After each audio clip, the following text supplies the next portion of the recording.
Bonjour. Je me trouve comique. Des fois, j'ai l'impression d'être le petit bonhomme là, qui avait au début des contes de la crypte. En tout cas, j'aimerais ça parler de la personnalité. Parce que la personnalité, au fond, ce n'est pas quelque chose qui est réel là, au sens où moi je l'entends. Puis ça peut paraître étrange là, de dire ça, mais laissez-moi élaborer, là, puis au fond, moi, comme je vous dis, c'est de vous faire votre propre opinion vous-même. Donc, moi, la personnalité, je considère que c'est une structure, comme par exemple, comme là, ici, vous avez l'inné, si vous voulez, comme tout ce qui est génétique, là, l'ADN, puis ce que vous avez hérité de vos parents, puis tout, là. Fait que, maintenant, on va mettre un G pour génétique. Et puis, de l'autre côté, vous avez l'acquis, là, c'est-à-dire tout ce qui est expérience là, qui vous arrive et puis tout ce qui est au niveau là, de votre vécu qui va influencer là, la formation de ça ici par rapport à votre génétique, là, vos prédispositions. Donc, la personnalité, elle se construire par rapport au jeu subtil là, entre l'acquis là, puis l'inné. Donc, jusqu'à un certain point, on peut considérer que ce qu'on appelle la personnalité comme structure, ça a une mécanique circonstancielle, là, c'est accidentel, là. Au niveau de votre conscience, vous n'avez pas décidé de votre personnalité. Comme, par exemple, si vous avez des prédispositions à certaines névroses, puis qu'étant enfant, vous avez été mordu par un chien, vous pouvez développer une phobie, une peur des chiens, mais vous vous trouverez à un moment donné en tant qu'adulte face à un chien qui n'est pas dangereux, mais vous serez terrorisé. Ah, c'est une peur imaginaire, là. C'est en ce sens-là que je vous dis, la personnalité, ce n'est pas quelque chose qui est réel.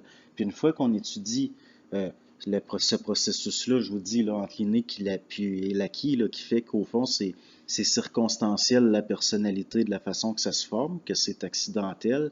Il va se créer une autre structure ici, là, qui, vous allez sortir d'une subjectivité pour entrer dans un petit point d'une certaine objectivité, si je puis dire, pour observer la structure là, d'un point plus objectif. Là, c'est là que vous allez vous rendre compte, là, vous allez pouvoir vous dire, comme quelqu'un là, qui a une phobie, il sait que c'est pas rationnel. Là. Déjà là, il y a une entrée dans une certaine objectivité, puis une auto-observation qui fait qu'il se dit, c'est pas rationnel. Puis si vous étudiez plus en profondeur, là, vous vous rendrez compte que c'est une programmation, là, votre peur, c'est un conditionnement.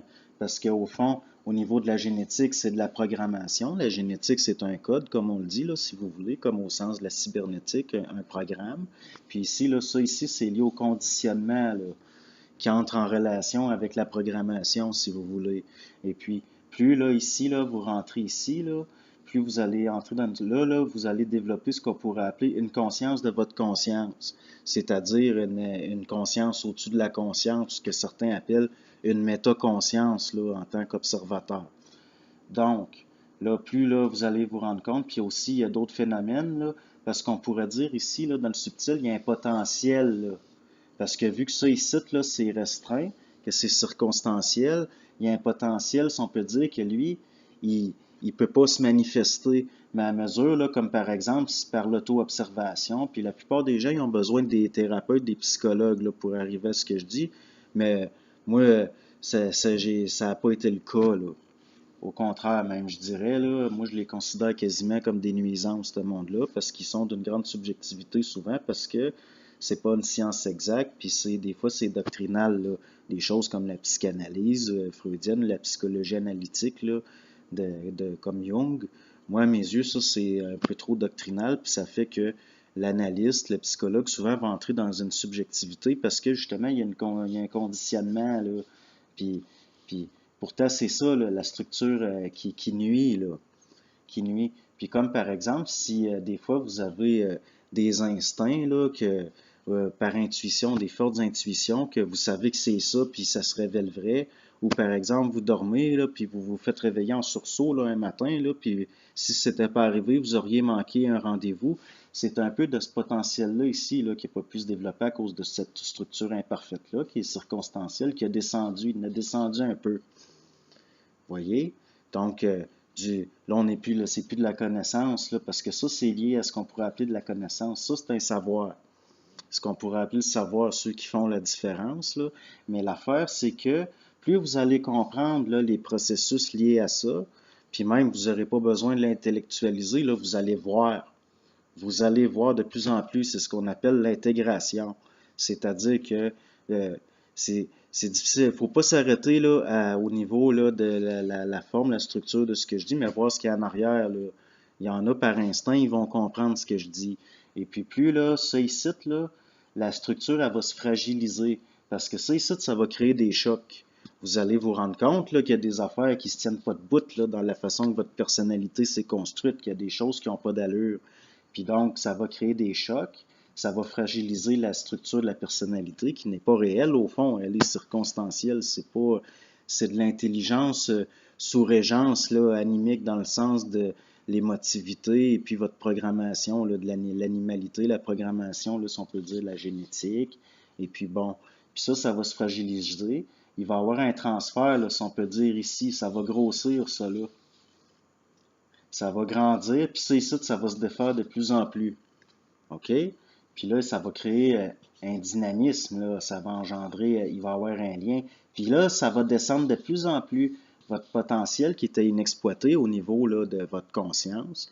Parce que ça ici, là, c'est de l'intelligence, on peut dire. Là. Puis c'est pas pareil.